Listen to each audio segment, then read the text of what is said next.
തുമ്മല്, ജലദോഷം, മൂക്കടപ്പ്, മൂക്കൊലിപ്പ്, തല കുളിച്ച തുമ്മ, രാവിലെ എഴുന്നേറ്റ ഉടനെ കുറെ തുമ്മ, ഇത് വെറും പൊടി കൊണ്ടുള്ള അലർജി മാത്രമല്ല കേട്ടോ. പലപ്പോഴും ഇത് പാരമ്പര്യ ഘടകങ്ങൾ നിങ്ങളെ സ്വാധീനിക്കുന്നുണ്ട്. അത് അച്ഛനമ്മമാർക്കോ ബ്രദേഴ്സിന് സിസ്റ്റേഴ്സിന് ആർക്കെങ്കിലും സമാനമായ പ്രശ്നങ്ങൾ ഉള്ളവരായിരിക്കാം. ഈ അവസ്ഥ നിലനിൽക്കുന്നുണ്ടെങ്കിൽ കാലാന്തരത്തില് ഇത് ആസ്മയായിട്ട് മാറാറുണ്ട്. പലപ്പോഴും കുഞ്ഞുനാളിലൊക്കെ ഈ തുമ്മലും മൂക്കടപ്പും ചീറ്റലും കൊണ്ടു നടക്കുന്നു. വളരെ കാലം നിൽക്കുമ്പോൾ ഇത് ആസ്മയായിട്ട് മാറാറുണ്ട്. ഇതിന്റെ ഭാഗമായിട്ട് ഈ തുമ്മലും ജലദോഷവും മൂക്കടപ്പും പിന്നീട് ഒരു അവസരത്തിൽ തുടർച്ചയായിട്ട് ചുമ വരും. ചെറിയ ചെറിയ കാരണങ്ങൾ, ചെറുതായിട്ടൊരു കാലാവസ്ഥ ചേഞ്ച് അല്ലെങ്കിൽ തലവേർത്ത് നീരിറങ്ങിയാൽ അപ്പൊ ചുമ വരിക, കഫക്കെട്ട് വരിക, പിന്നെ ആ കഫക്കെട്ട് ആസ്മയായിട്ട് മാറുക. ഇങ്ങനെ ഘട്ടഘട്ടമായിട്ട് രോഗലക്ഷണങ്ങൾക്ക് മാറ്റം വരുന്നത് പലപ്പോഴും കാണാറുണ്ട്. പിന്നെ മറ്റു സംഗതികൾ പറയുകയാണെങ്കിൽ നേസൽ പോളിപ്പ്, അതുപോലെ സെപ്റ്റൽ ഡീവിയേഷൻ, അതായത് മൂക്കിന്റെ പാലത്തിന് ചെരിവ് ഉണ്ടാകുക, അല്ലെങ്കിൽ മൂക്കിൽ ദശ വളരുക, ഇത്തരം അവസ്ഥകളും ഈ തുടർച്ചയായിട്ടുള്ള തുമ്മലും മൂക്കടപ്പിനും മൂക്കൊലിപ്പിനും കാരണമാകുന്നുണ്ട്. ഇത്തരം പ്രശ്നങ്ങൾ ഉള്ളവർക്ക് പൊടിപടലങ്ങളുള്ള സാഹചര്യങ്ങൾ, അല്ലെങ്കിൽ പുക, തണുത്ത കാറ്റ്, മഴച്ചാറല്, ഇപ്പൊ വീടിനകത്ത് ഒരു ബെഡ്ഷീറ്റ് കൊടയോ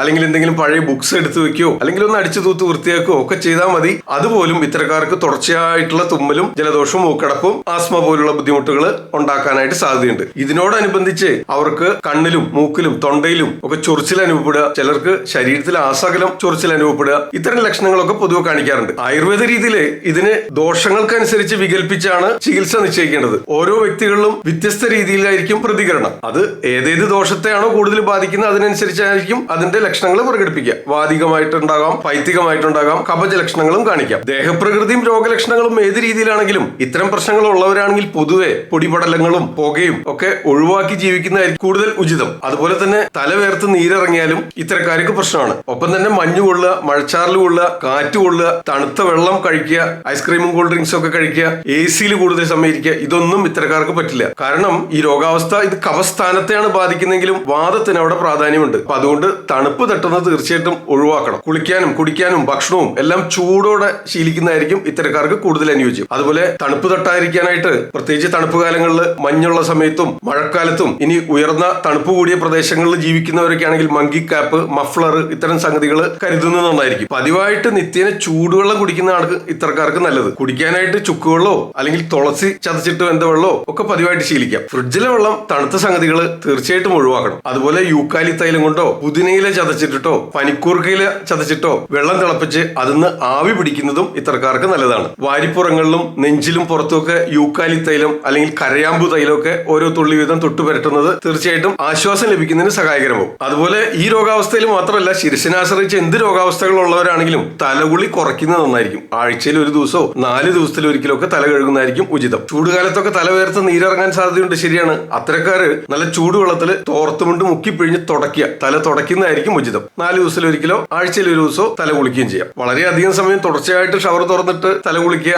സ്വിമ്മിംഗ് പൂളിലോ കുളത്തിലോ പുഴയിലോ ഒക്കെ നീന്തി കുളിക്കുക, അതൊന്നും ഇത്തരക്കാർക്ക് അത്ര അനുയോജ്യമായിരിക്കില്ല. ഇത് ശിരസിനെ ആശ്രയിച്ചുണ്ടാവുന്ന രോഗാവസ്ഥയാണ്, ചെസ്റ്റിനെ ആശ്രയിച്ചുണ്ടാവുന്ന രോഗാവസ്ഥയാണ്. ഇതെല്ലാം കഫത്തിന്റെ സ്ഥാനമാണ്. എന്നിരുന്നാൽ പോലും വാതദോഷത്തിന് പ്രാധാന്യമുള്ള രോഗാവസ്ഥയാണ്. അതുപോലെ തന്നെ ദഹനം പെർഫെക്റ്റ് ആയിരിക്കണം. വിശപ്പ് കുറവാണെങ്കിൽ കൂടുതൽ ദഹനക്കേട് ഉണ്ടാക്കുന്ന, ദഹിക്കാൻ പ്രയാസമുള്ള സംഗതികൾ കഴിക്കാതിരിക്കണം. എളുപ്പം ദഹിക്കുന്ന, നന്നായി പാചകം ചെയ്ത ഭക്ഷണങ്ങൾ മാത്രം കഴിക്കാനായിട്ട് ശ്രദ്ധിക്കുക. കഞ്ഞിയോ ഇഡ്ഡലി, വെള്ളയപ്പം, നൂലപ്പം, ഇടിയപ്പം, ഇത്തരം സംഗതികളൊക്കെ നന്നായിരിക്കും. കാച്ചിയ മോര്, രസം, നോൺ വെജ് നിർബന്ധമുള്ളവർക്ക് മീൻ കറി ഒക്കെ അല്പമാവാം. വറുത്ത് കഴിക്കരുത്. എണ്ണപ്പലഹാരങ്ങൾ, ദഹന തകരാറുണ്ടാക്കുന്ന ബേക്കറി സാധനങ്ങൾ, ജങ്ക് ഫുഡ്, പൊറോട്ട, ഉഴുന്നുവട, ഇത്തരം സംഗതികളൊക്കെ, എണ്ണപ്പലഹാരങ്ങൾ ഒക്കെ ഒഴിവാക്കുന്നത് തീർച്ചയായിട്ടും നന്നായിരിക്കും. കാരണം ഈ ദഹനക്കേട് വന്നാലും ഇത്തരക്കാർക്ക് ഇത്തരം രോഗലക്ഷണങ്ങൾ ഉണ്ടാകാനായിട്ട് സാധ്യതയുണ്ട്. അതുപോലെ ദിവസേന രാവിലെയോ വൈകിട്ടോ ഒരു ഗ്ലാസ് നല്ല ചൂടുള്ള പാലിലേക്ക് ഒരു 1/4 ടീസ്പൂൺ നല്ല ശുദ്ധമായ മഞ്ഞൾപ്പൊടി കലക്കി ചേർത്തിട്ട് ഒന്നുകിൽ രാവിലെ കഴിക്കാം അല്ലെങ്കിൽ രാത്രി കഴിക്കാം. പതിവായിട്ട് നിത്യേന ഒരു നേരം കഴിക്കുന്നത് നന്നായിരിക്കും. ചൂടുള്ള പാലിലേക്ക് 1/4 ടീസ്പൂൺ മഞ്ഞൾപ്പൊടി ചേർത്ത് കഴിക്കാം. ഗോൾഡൻ മിൽക്ക് എന്നൊക്കെയാണ് ഇതിന് വിളിക്കുക.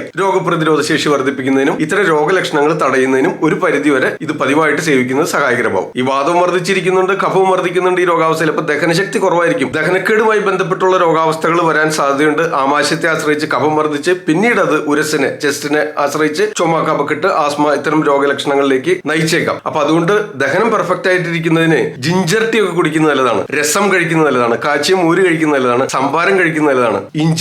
ഇഞ്ചി, ചുക്ക്, കുരുമുളക്, ഇത്തരം സംഗതികളുടെ ഉപയോഗം വർദ്ധിപ്പിക്കാനായിട്ട് ശ്രദ്ധിക്കുക. ജിഞ്ചർ ടീ ഒക്കെ കഴിക്കാനായിട്ട് നിർദ്ദേശിക്കുന്നത് ആ അഗ്നിദീപ്തി ഉണ്ടാക്കുന്നതിന്, ദഹനം ഉണ്ടാക്കുന്നതിനും വേണ്ടിയാണ്. ദഹനശക്തി കൂടുമ്പോൾ ശരീരത്തിന്റെ ഏത് ഭാഗത്തും വർദ്ധിച്ചിരിക്കുന്ന കഫത്തെ ക്ഷയിപ്പിക്കുന്നതിന് സഹായകരമാകുന്നുണ്ട്. അതുവഴി തീർച്ചയായിട്ടും ഇത്തരം രോഗാവസ്ഥകളിൽ ആശ്വാസം ലഭിക്കുകയും ചെയ്യും. പിന്നെ ദേഹം കുളിക്കുന്നതൊക്കെ തീർച്ചയായിട്ടും ചൂടുവെള്ളത്തിൽ മതി. ഒരു സംശയം വേണ്ട. ഭക്ഷണം എല്ലാം ചൂടോടെ കഴിക്കാനായിട്ട് ശ്രദ്ധിക്കുക. ആമാശയത്തിലെ ദഹനേന്ദ്രിയ വ്യൂഹത്തിൽ രക്തത്തില് കഫം വർദ്ധിച്ചാൽ ഈ രോഗാവസ്ഥ കൂടാൻ സാധ്യതയുണ്ടെന്ന് പറഞ്ഞല്ലോ. അപ്പൊ അതുകൊണ്ട് ആഴ്ചയിൽ ഒരിക്കലോ ഇടവിട്ടോ നിങ്ങൾക്ക് ത്രിഫല ചൂർണമൊക്കെ കഴിച്ച് വയറ് ശുദ്ധിയാക്കുന്നതും നല്ലതാണ്. ആമാശയത്തെയോ ദഹനേന്ദ്രിയ വ്യൂഹത്തെ ആശ്രയിച്ചുണ്ടാകുന്ന കഫക്കെട്ടിനെ പുറന്തള്ളുന്നതിന് ഇത് സഹായകരമാവും. അതും വാദത്തിന് അനുലോമനം ഉണ്ടാവുന്നതിനും ഇത്തരം രോഗലക്ഷണങ്ങൾക്ക് ആശ്വാസം ലഭിക്കുന്നതിനും സഹായകരമാകുന്നു. ഇതൊക്കെ പൊതുവെ ഒരു പൊടിക്കൈ പോലെ ഇത്തരക്കാർക്ക് വീട്ടിൽ ചെയ്യാവുന്ന ശ്രദ്ധിക്കേണ്ട ചില കാര്യങ്ങൾ പറഞ്ഞെന്ന് മാത്രം. അതുപോലെ ഫാനിന്റെ നേരെ താഴെ കിടക്കാതിരിക്കുക, AC ടെമ്പറേച്ചർ കൂടിയിട്ട് 27 ഡിഗ്രിയോ 28 ഡിഗ്രിയോ ഒക്കെ ആക്കി ഇടുക, അതികുറവ് തണുപ്പ് വേണ്ടാന്നർത്ഥം. അതുപോലെ ബൈക്കിലൊക്കെ യാത്ര ചെയ്യുന്നത് ഒഴിവാക്കുകയായിരിക്കും ഇത്തരക്കാർ നല്ലത്. നിർബന്ധമാണെങ്കിൽ അനിവാര്യമാണെങ്കിൽ ആ തണുപ്പിന്ന് പ്രൊട്ടക്ഷന് വേണ്ടതായ എല്ലാ മുൻകരുതലുകളും എടുക്കാനായിട്ട് ശ്രദ്ധിക്കുക. ഇത്തരം രോഗാവസ്ഥകളുള്ള രോഗികൾക്ക് പൊതുവെ ഇമ്മ്യൂണിറ്റി കുറവായിരിക്കും, രോഗപ്രതിരോധ ശേഷി കുറവായിരിക്കും. ശരീരത്തിലേക്ക് ആവശ്യമായിട്ടുള്ള ഓക്സിജൻ കൃത്യമായിട്ട് ലഭിക്കാത്തത് കൊണ്ടായിരിക്കാം അതിനൊരു കാരണം. അപ്പൊ അതുകൊണ്ട് ഇത്തരക്കാർ പതിവായിട്ട് പ്രാണായാമം, യോഗ ഒക്കെ പ്രാക്ടീസ് ചെയ്യുന്നത് തീർച്ചയായിട്ടും നല്ലതാണ്. എപ്പോഴും ഒരു സെഡൻഡറി ലൈഫ്, ഒരുത്തിൽ ഇരിക്കുക, കിടക്കുക, ഉറങ്ങുക, ഇത്തരം സംഗതികൾ ഒഴിവാക്കണം. വളരെ ആക്റ്റീവ് ആയിരിക്കണം. വ്യായാമത്തിനായിട്ട് ധാരാളം സമയം മാറ്റിവെക്കണം. രാവിലെയും വൈകിട്ടും വ്യായാമം ചെയ്ത് ശരീരത്തിന്റെ ഊഷ്മാവ് നിലനിർത്തുന്നതിന് ശ്രദ്ധിക്കുക. വളരെ ആക്റ്റീവ് ആയിട്ടിരിക്കണം എന്നർത്ഥം. പകൽ ഉറങ്ങിക്കഴിഞ്ഞാൽ കഫം വർദ്ധിക്കാൻ സാധ്യതയുണ്ട്. അത് ഇത്തരം രോഗാവസ്ഥകൾ കൂട്ടുകയുള്ളൂ. പ്രാണായാമം തീർച്ചയായിട്ടും നമ്മുടെ ശരീരത്തിന് വേണ്ടത്ര ഓക്സിജൻ ലഭിക്കുന്നതിനും കൂടെ സഹായകരമാകുന്നുണ്ട്. അത് രോഗപ്രതിരോധ ശേഷി വർദ്ധിപ്പിക്കുന്നതിനും ഇത്തരം രോഗലക്ഷണങ്ങൾ ശമിപ്പിക്കുന്നതിനും സഹായകരമാവും. ഇത്തരം പൊടിക്കൈകൾ കൊണ്ട് നിങ്ങൾക്ക് ആശ്വാസം ലഭിക്കുന്നില്ലെങ്കിൽ തീർച്ചയായിട്ടും അടുത്തുള്ള ഒരു ആയുർവേദ ഡോക്ടറെ കൺസൾട്ട് ചെയ്തിട്ട് കൃത്യമായിട്ടുള്ള ചികിത്സ, ഔഷധങ്ങൾ നിശ്ചയിക്കണം. നിങ്ങളുടെ ദേഹപ്രകൃതിക്ക് അനുയോജ്യമായ ഭക്ഷണ രീതികളും നിശ്ചയിക്കേണ്ടതാണ്. ഇവിടെ കൊടുത്തിട്ടുള്ള ഈ വീഡിയോന്റെ ലിങ്കുകൾ നിങ്ങൾക്ക് തീർച്ചയായിട്ടും ഉപകാരപ്പെടും. കയറി കാണാവുന്നതാണ്. എല്ലാവർക്കും ഷെയർ ചെയ്ത് കൊടുക്കുക. ഞാൻ ഡോക്ടർ സേവ്യർ. മറ്റൊരു വീഡിയോയിൽ വീണ്ടും കാണാം. ആദ്യം ആയുർവേദം.